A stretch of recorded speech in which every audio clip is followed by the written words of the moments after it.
Graça e paz da parte de Deus, nosso Pai, e do Senhor Jesus Cristo seja convosco. Hoje eu gostaria de estar compartilhando os lugares celestiais foi feito para você, com a ajuda do Espírito Santo, como sempre, né? Mas vamos direto ao assunto. Um pouco mais de 2000 anos atrás, os anjos de Deus ficaram perplexos e admirados. Seus olharam e a sua atenção voltaram para a terra, ao ver seu Senhor, seu Rei, se despojando da sua glória e da sua majestade e de todos os seus títulos. Cristo é Deus com Deus. Ele se esvaziou-se, tomando a forma humana e nascendo de mulher. Cristo foi conhecido por todos nós em figura humana. Satanás e seus anjos acreditavam se matasse Jesus Cristo no madeiro, ganharia os céus, pois Jesus Cristo estava agora no terreno do inimigo. Que Satanás é o príncipe da potestade do ar, né?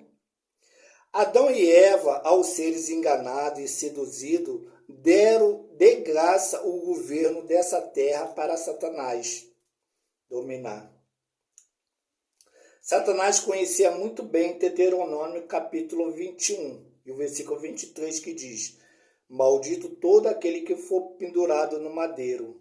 E na época de Jesus Cristo, o Império Romano punia os criminosos mais perigosos com a crucificação, a forma mais cruel de se morrer.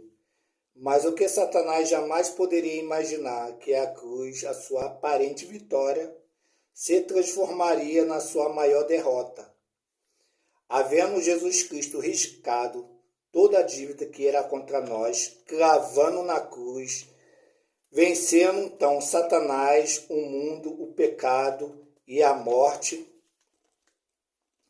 E não era mais possível que Cristo fosse retido na morte.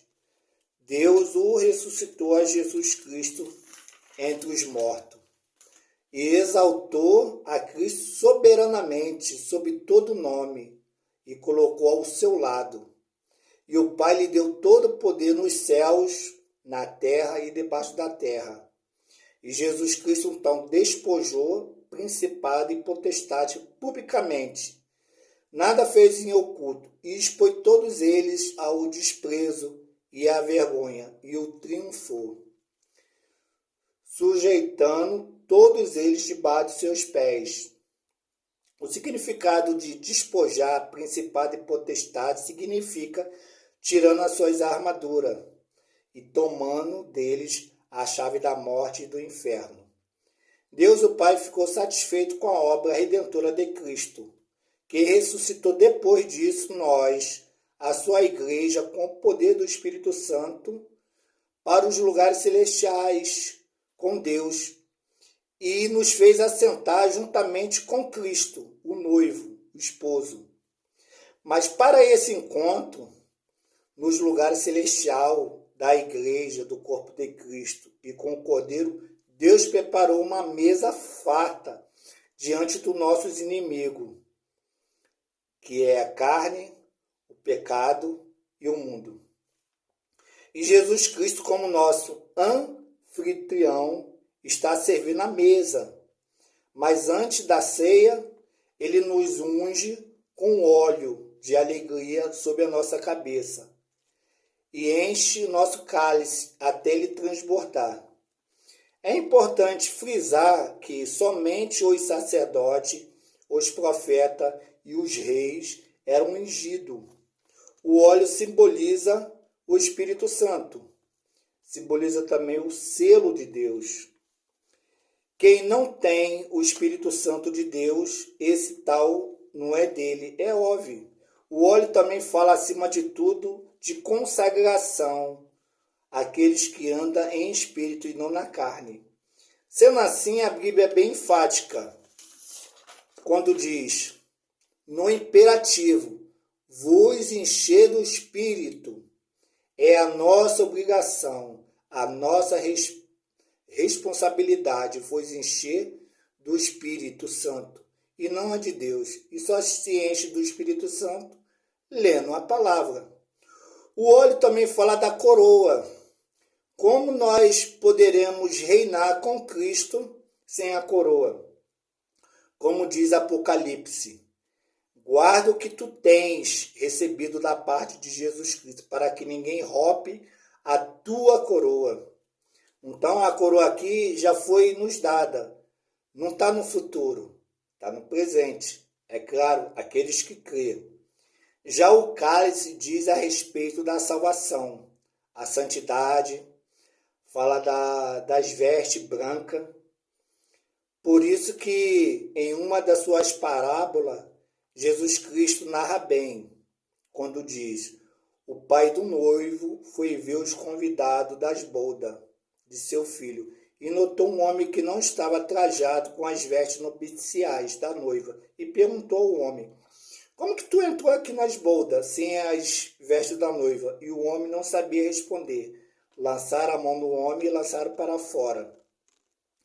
Um outro exemplo é da igreja de Laodiceia, que estava nua. Ela perdeu as suas vestes, sabe lá onde?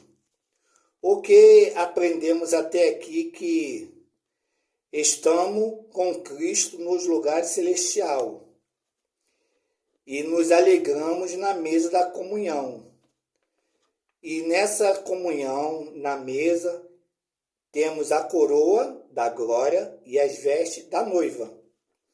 Por isso que em todo tempo que vivemos aqui na terra, seja alvo branca a vossas vestes da noiva, e nunca falte óleo sobre a vossa cabeça. No caso, o óleo simboliza consagração, porque sem santidade ninguém verá o Senhor. E as vestes falam de santidade, Então, em todo o tempo da minha vida, minhas vestes têm que estar sempre brancas e nunca pode faltar o óleo. E caso eu tenha o azeite sobre a minha cabeça e não tiver as vestes, eu estou fora do reino dos céus. Mas se eu tiver o óleo, que é a coroa, e não tiver as vestes, eu também estou fora. Então, para que eu venha fazer parte das bodas do Cordeiro, eu tenho que ter o óleo, sobre a minha cabeça, e também as vestes, que fala da santidade, e o óleo fala de consagração. Então eu quero agradecer minha rica oportunidade no nome do Senhor Jesus Cristo, aquele que vive, aquele que reina, para todo sempre. Amém.